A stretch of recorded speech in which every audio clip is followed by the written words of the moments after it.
खमागढ़ी साहब जय श्री श्याम। मेरा किस कुमार और आप देख रहे हैं निरालू राजस्थान। तो दोस्तों अभी खाटू श्याम जी का मेला, फाल्गुन का मेला पूरी और रंगत में है। काफी श्रद्धालु अभी भी बाबा के निशान लेकर जा रहे हैं और हमारे साथ अभी एक भाई जुड़े हैं। हम इनसे बातचीत करेंगे यहाँ की व्यवस्थाओं के बारे में। और ये भाई हमारे एक होटल चलाते हैं, इनसे बात करेंगे क्या इनके जो व्यापार में कुछ वृद्धि हुई इस मेले को देखते हुए। तो हमारे साथ जुड़ चुके हैं। तो भैया नमस्ते। नमस्ते, जय श्री श्याम। आपका शुभ नाम? मेरा नाम विनेश चौधरी है सर। जी, तो विनेश जी आप कहाँ के रहने वाले हो? हम सर प्रॉपर रिंगस के रहने वाले हैं। आप स्थानीय यहाँ के हो? स्थानीय ही। आप कब से जो अपनी होटल चला रखी है? ये सर हम अभी कोरोना के बाद से इसको चालू किया है। उसको अब आप हमें ये बताइए कि जो अभी जो प्रशासन के द्वारा, सरकार के द्वारा जो मेले की व्यवस्था कर रखी है उसके बारे में आपकी क्या राय है कि इन व्यवस्था में और भी सुधार होना चाहिए? जय श्री श्याम सभी श्याम भक्तों को। मैं सबसे पहले सभी को नमस्कार करता हूं और मैं बताना चाह रहा हूं हमारे यहाँ के विधायक सुभाष जी मील को बहुत बहुत धन्यवाद देना चाहता हूं कि उन्होंने बहुत अच्छी व्यवस्था की। और उनके साथ में ही यहाँ के नगरपालिका के अध्यक्ष साहब श्रीमान हरिशंकर पीटीआई जी को भी मैं धन्यवाद देना चाहूँगा और यहाँ के ईओ साहब को भी, जिन्होंने यहाँ रिंगस कस्बे के अंदर बहुत ही श्याम भक्तों के लिए बहुत ही अच्छी व्यवस्था बनाई। पुलिस प्रशासन का तो मैं तहे दिल से धन्यवाद देना चाहता हूँ कि उन्होंने बहुत से लोगों के साथ में संपर्क रह के उनको श्याम भक्तों की आस्था को और अच्छा परिचय दिया। क्योंकि जो फाल्गुन का मेला चल रहा है अपनी काफी लाखों श्रद्धालुओं ने भी दर्शन कर चुके हैं अभी तक है। और कई अभी लाखों श्रद्धालु भी और आएंगे, बाबा निशान लेकर जाएंगे। क्या महिला श्रद्धालुओं के लिए सुरक्षा व्यवस्था में प्रशासन के द्वारा व्यवस्था की गई है? जो बिल्कुल बहुत अच्छी व्यवस्था की गई है। यहाँ से जो 17 किलोमीटर का पथ मार्ग है इस ट्रैक को, इसके लिए मैं पुलिस प्रशासन को बहुत धन्यवाद देना चाहता हूँ क्योंकि हर जगह पे नो व्हीकल जोन घोषित कर दिया है इसको। यहाँ पे किसी प्रकार का कोई साधन एंट्री नहीं कर सकता और ये बहुत अच्छी व्यवस्था है। मैं मानता हूँ मेरे हिसाब से कि किसी श्रद्धालु के साथ में कोई दुर्घटना न हो और ये सभी के लिए अच्छा है। हम आपसे महिला सुरक्षा पर बात करते हैं। जैसे कि कई महिला श्रद्धालु भी जाती है यात्रा में, काफी जा भी रही है, तो उनकी जो सुरक्षा व्यवस्था है, क्या महिला पुलिसकर्मी हर जगह जगह पॉइंट्स होते हैं जो बैरिकेड लगाए होते हैं पुलिसकर्मी में, वहाँ पुलिसकर्मी मौजूद है? महिला पुलिसकर्मी जी, यहाँ पे महिला पुलिसकर्मियों की सुरक्षा के लिए बहुत ही अच्छा इंतजाम है कि यहाँ से जो 17 किलोमीटर, सबसे पहली बड़ी बात तो यहाँ की पूरी लाइट से डेकोरेशन है, किसी प्रकार का कोई किंतु परंतु। और आज तक के रिकॉर्ड में कभी महिला के साथ में, ये श्याम बाबा की महिमा मानो या पुलिस प्रशासन की कैसे भी मानो, इस पे आज तक ऐसा कोई महिलाओं के साथ दुर्व्यवहार नहीं हुआ, जिसके लिए ये पुलिस प्रशासन की कमेटी के द्वारा बनाया गया एक अच्छा पुख्ता इंतजाम है। क्योंकि हर पॉइंट के ऊपर उन्होंने 1 या 2 महिला को नियुक्त किया गया है, यानी जो भी बैरिकेड लगाया वहाँ पे 1 या 2 महिला आपको निश्चित रूप से देखने को मिलेगी। ये पुलिस प्रशासन का बहुत अच्छा काम है। अब जैसे कि मैं बात करूं इस फाल्गुन के मेले में आपका जो रोजगार है उसमें कुछ वृद्धि हुई है आपकी रोजगार जी में? बिल्कुल, हमेशा होती है और अब की बार भी बहुत अच्छा है। बाबा श्याम की दया से अच्छी प्रोग्रेस है, ऐसी कोई बात नहीं है। धंधा बहुत ही बढ़ा है बाबा की दया से। अब आपसे बात करते हैं कि जैसे कि सरकार के द्वारा एक जन आवास प्लॉट योजना आई है, तो यहाँ के क्षेत्र में रिंगस में खाटू धाम में जो भी एक प्लॉट योजना आई है, क्या स्थानीय लोग या बाहर से आए लोग यहाँ पर निवेश कर सकते हैं या अपना रोजगार कर सकते हैं? जी जी बिल्कुल, ये पूरे भारत के लोग यहाँ पे अपना निवेश कर सकते हैं। इसमें किसी प्रकार का कोई किंतु परंतु नहीं है। स्थानीय लोगों को थोड़ा प्राथमिकता ज़्यादा दे सरकार तो अच्छा रहेगा। और मैं इसी के साथ में बताना चाह रहा हूँ कि जैसे मान लो सरकार ने, मैं विधायक महोदय जी से भी निवेदन करता हूँ और मुख्यमंत्री जी से भी निवेदन करता हूँ कि ये जो रोड है इसका मैप है उसको बढ़ाया जाए और इसको कॉरिडोर के रूप में एक साइड के अंदर पदयात्रियों के लिए बनाया जाए और एक साइड में वाहनों के लिए आवागमन का अच्छा सा व्यवस्था बना दी जाए, यानी रोड को डेवलप करके, तो वो बहुत बढ़िया रहेगा श्याम भक्तों के लिए।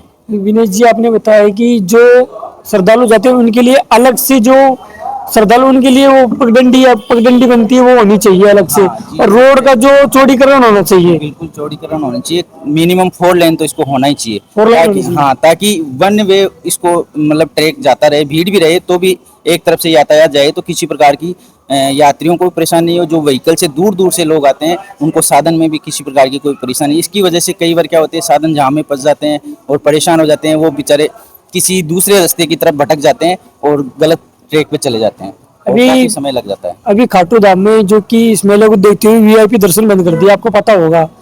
क्या ये वीआईपी दर्शन हमेशा के लिए बंद होना चाहिए? जी बिल्कुल, यदि ये वीआईपी दर्शन बाबा के बंद हो जाए तो और ही अच्छी बात है। हाँ, किसी मतलब विशिष्ट व्यक्ति या कोई इम्पोर्टेंट पर्सन है तो उसके लिए ये व्यवस्था होनी चाहिए। बाकी आम दर्शनार्थियों के साथ वैसा ही रहना चाहिए, जैसे सब लोग आम आदमी हैं उसी प्रकार से दर्शन होने की अच्छी व्यवस्था रहनी चाहिए। क्या खाटू धाम में जो भी वृद्ध आदमी आते हैं, कोई विकलांग भी आते हैं, क्योंकि बाबा सबको बुलाते हैं, जी जी। तो उनके लिए प्रशासन के द्वारा क्या व्यवस्था की गई है दर्शन देखो करने अब के की लिए? बार तो ये जहाँ तक मैंने देखा है, नोटिस किया है, उसमें बहुत अच्छी ये मतलब विकलांग लोग हैं उनके लिए अच्छी व्यवस्था की गई है। कैसी व्यवस्था की गई है कि जैसे मान लो वहाँ से जो पार्किंग स्थल है, शेल्टर है, वहाँ से पुलिसकर्मी हैं बेचारे, वो अपने वाहन लगा रखे हैं सब सरकार ने, और वो वहाँ मंदिर तक उनको ले जाते हैं। और मंदिर से यदि ज़्यादा ही कोई डीपली हैंडीक्राफ्ट है या कुछ है तो उनको व्हील चेयर के द्वारा बाबा के अच्छे दर्शन करवाए जा रहे हैं। पुलिस प्रशासन ने बहुत अच्छा किया, इसके लिए मैं धन्यवाद फिर से देना चाहता हूँ। अब जैसे कि राजस्थान सरकार है, हमारे मुख्यमंत्री भजनलाल शर्मा जी है, वो खाटू धाम को विकसित करना चाहती है, उसके लिए उन्हें एक 87 करोड़ रुपए का प्रोजेक्ट जारी किया है।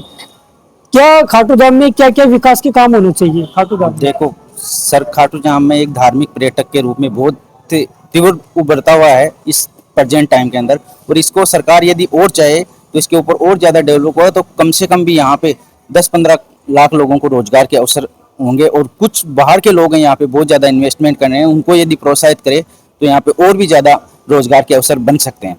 तो मैं मुख्यमंत्री जी से और यहाँ के जो विधायक महोदय जी सुभाष मील जी, उनको यही निवेदन करूंगा कि यहाँ मिलकर इस प्रोजेक्ट को आगे बढ़ाया जाए। जैसे आपने बताया कि यहाँ पे प्रोजेक्ट के लिए काफ़ी पैसा आया है, लेकिन पूर्ण रूप से उसका अभी स्थायित्व निवेश नहीं हुआ है। हाँ, 52 बीघा के अंदर उसका प्रोजेक्ट चल रहा है, म्यूजियम फ्लैट के लिए और कुछ कार्यक्रम वो आगे बढ़ रहे हैं। यदि उनको और तीव्र गति से बढ़ाया जाए तो काफ़ी ज़्यादा होगा। और खाटू के लिए विशेष तरीके से ये है कि वहाँ पे एक रिंग रोड बना दी जाए तो किसी प्रकार के वाहन से और किसी प्रकार की दुर्घटना से बहुत ज़्यादा सहूलियत मिलेगी। अभी मुख्यमंत्री भजनलाल शर्मा जी ने लिंगा से लेकर खाटू धाम तक रेलवे लाइन का वो अभी वो दिया है, प्रोजेक्ट दिया है। क्या यात्रियों की क्या क्या सुविधा होगी इससे? उससे काफ़ी ज़्यादा बाहर के पर्यटक होंगे, बाहर के जो धार्मिक बाबा की आस्था है उनको काफ़ी ज़्यादा जुड़ाव होगा। और इसी को जैसे मान लो ये 17 किलोमीटर का, इसको यदि और थोड़ा सा आगे बढ़ा दिया जाए तो ये सर्किट हाउस में बदल जाएगा, जैसे सालासर बालाजी जीन माता जी हो, और उधर आगे भी निकाल दिया जाए तो बहुत अच्छा रहेगा। मतलब जैसे कि और भी विकसित होगा हमारा खाटू धाम। ये कॉरिडोर बन जाएगा सर, रिंग रोड बन जाएगी। मैं कहने वाला जैसे सड़क बनती है वैसे ये अच्छा बन जाएगा, ट्रैक बन जाएगा। क्योंकि रेलवे ने बहुत अच्छी सुविधा बना रखी है। अब की बार रेलवे ने भी अच्छी एंट्री और एग्जिट का अच्छा परफॉर्मा रेलवे स्टेशन पे बनाया है सर। अब जैसे कि आपने हमें बताया कि जो यहाँ की विधायक है सुभाष जी मील जी, वही बीजेपी के वो है, अच्छे नेता है। वो है नेता है। तो क्या सुभाष जी मील के द्वारा यहाँ की रिंगस में क्या क्या विकास काम हो चुके हैं अभी तक? देखो सुभाष जी मील क्या वो विकास के काम कर पा रहे हैं रिंगस में? हाँ जी सर, सुभाष जी मील ने जो अपना एजेंडा ले रखा है उसके ऊपर अपना अच्छा काम कर रहे हैं, और हम चाहते हैं कि आगे भी वैसा ही काम करेंगे। जैसे मान लो मेन चीज़ है यहाँ पे ये इतना पर्यटक विभाग का ये चल रहा है, तो ये हॉस्पिटल है, इसको थोड़ा और ज़्यादा इसमें फैसिलिटीज़ बढ़ा दी जाए तो कोई दुर्घटना या एक्सीडेंट, क्योंकि हाईवे के ऊपर है, यहाँ पे रेलवे जंक्शन है बड़ा यहाँ। और ये सबसे बड़ी बात ये है कि जैसे जयपुर में जितना इनकम नहीं हो रही, वहाँ रिंगस रेलवे स्टेशन पे इतनी इनकम हो रही है रेलवे यात्रियों के लिए। अब राजस्थान सरकार अपने 2 साल अब राजस्थान सरकार अपने 2 साल कार्यकाल पूरा कर चुकी है, और वो कहती है कि हमारे 2 साल बेमिसाल निकले हैं। उनके ऊपर आपकी क्या राय है? जी सर, वो तो इतना तो अपने अनुभव नहीं है, लेकिन अपने क्षेत्र के अंदर सुभाष जी मील ने बहुत अच्छा काम किया है। नहीं वो जैसे कि वो कहते हैं कि हमने राजस्थान में खूब अच्छा 2 साल बेमिसाल निकले, हमारे राजस्थान में हमने अच्छा विकास का काम कराया। क्या आपको लगता है कि कांग्रेस ने जो 5 साल का कार्यकाल है उनका विकास का काम है, और भजनलाल जी कहते हैं कि जो कांग्रेस ने 5 साल में नहीं कर पाई वो हमने 2 साल में कर दिखाया? इसके ऊपर आपकी क्या राय है? नहीं सर, ऐसा तो नहीं है। जो कांग्रेस ने 5 साल में किया वो 2 साल में नहीं, कब कोई भी सरकार नहीं कर सकती। ये एक कहने की बात अलग होती है।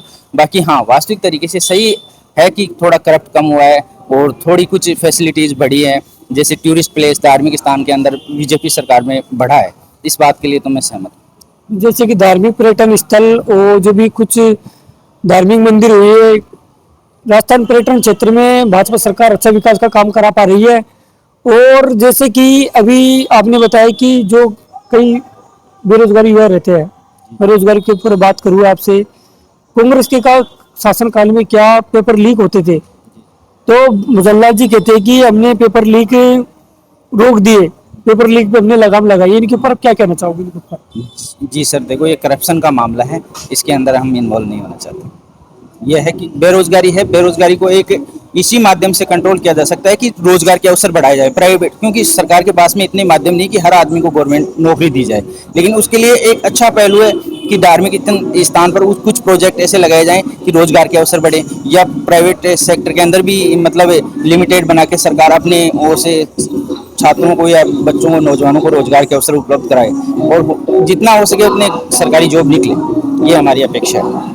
तो दोस्तों अभी हमने विनीत जी से बात की है, काफी मतलब उन्होंने कहा कि मतलब आप 7-8 साल से यहाँ रह रहे हो, तो यहाँ के मतलब क्या क्या रिंगनेस से लेकर खाटू धाम तक क्या क्या विकसित हो चुका है अब तक लगातार? आप पिछले मेले में देखा होगा आपने। सर 7-8 साल में यहाँ पे वैसा कोई डेवलप नहीं हुआ कि जितना कि हम सोच सके। साथ केवल ये तो धार्मिक स्थान से बाबा की आस्था के ऊपर बाबा की महिमा है कि भक्त लोग यहाँ पे आ रहे हैं, बाकी इतनी कोई यहाँ पे विशेष नहीं बनी। जैसे आप खुद देख रहे हो, नोटिस कर रहे हो, ये जो रोड है वो इतनी रोड है, केवल 18 फुट की रोड है, देख रहे हो आप, नोटिस कर रहे हो, 2 ही साधन जा सकते हैं, तीसरा इसमें जा भी नहीं सकता, वो भी बीच में एक्सीडेंट का खतरा रहता है। तो इतना इसमें कोई डेवलप नहीं हुआ। हाँ, खाटू श्याम जी में जरूर नए प्रोजेक्ट लग रहे हैं तो वो बढ़ेंगे, बाकी विशेष रूप से इतना काम नहीं है। अब मैं जैसे कि पिछले साल मेले की बात करूं, फाल्गुन मेले की, और इस साल फाल्गुन मेले की बात करूं, क्या इस साल ज्यादा यात्री श्रद्धालु आए या पिछले साल ज्यादा श्रद्धालु थे? जी सर, अब की बार उतने श्रद्धालु नहीं है जितने पिछले साल थे, करीब करीब ये मानो बहुत कम श्रद्धालु आए। अब तक कितने लाखों श्रद्धालुओं ने दर्शन कर चुके होंगे आपके? मेरे आइडिया से सर अभी तक 15-16 लाख लोगों ने दर्शन कर लिए। और अभी तो क्या हमने जैसे कि हम 4-5 दिन से लगातार ग्राउंड रिपोर्टिंग कर रहे हैं इधर, क्योंकि सुबह इतनी ज्यादा भीड़ नहीं होती श्रद्धालुओं की जितनी शाम को होती है। हाँ, लेकिन शाम को होती है, लेकिन अभी इसमें ये ऐसे है जैसे मिनिमम अब अभी भी काफी लोग श्रद्धालु हैं, कम से कम 10-12 लाख लोग आज दर्शन कर लेंगे बाबा के। तो ये बाबा की महिमा बढ़ी रही है और मेरे हिसाब से मिनिमम कम से कम भी 30-35 लाख आदमी इस मेले के अंदर दर्शन करके बाबा की जयकारे लगाएंगे। तो विनीत जी धन्यवाद आपका, हमारे चैनल के माध्यम से आपने हमें इन चीज़ों के बारे में बताया। तो दोस्तों विनीत जी का कहना है कि प्रशासन काफ़ी सख्त है, जगह जगह पुलिसकर्मी तैनात है, कई श्रद्धालुओं की सुरक्षा के लिए भी इंतजाम किए गए हैं। और जैसे कि मैं मंदिर की बात करूँ आपसे, तो मंदिर में करीब 5,000 प्लस पुलिसकर्मी तैनात है सुरक्षा के लिए, और ड्रोन कैमरे, CCTV कैमरे। क्या हमारा मंदिर सुरक्षित है? सर मंदिर तो बिल्कुल सुरक्षित है, ऐसी कोई बात नहीं, क्योंकि उसके ऊपर तो बाबा की छाया है, लेकिन फिर भी अनहोनी हो तो उसके लिए पुलिस प्रशासन को और ज्यादा इम्प्रूवमेंट करना चाहिए। लगातार ड्रोन कैमरों से भी निगरानी की जा रही है सर। और अब की बार तो अच्छी फैसिलिटी, बाबा के दूर से ही दर्शन हो रहे हैं, बहुत अच्छी 40-45 LED लगाई है जो हर जगह के ऊपर डायरेक्शन दे रही है कि यहाँ पे इतनी गैदरिंग है, यहाँ पे इतना पॉइंट है, आपके दर्शन इतने 10 मिनट में होंगे, 15 मिनट में होंगे, 1 घंटे में होंगे, सारा शेड्यूल उस पर तैयार है। इसके लिए मैं पुलिस प्रशासन को और श्याम कमेटी को भी धन्यवाद देना चाहता हूँ। दोस्तों यह थी हमारी आज की कुछ ग्राउंड रिपोर्टिंग। विनीत जी से मिलकर भी बहुत अच्छा लगा, और हम आपको ऐसी अपडेट बताते रहेंगे हमारे चैनल के माध्यम से। दोस्तों मैं राकेश कुमार निराला राजस्थान के साथ, कैमरामैन निहाल के साथ, धन्यवाद।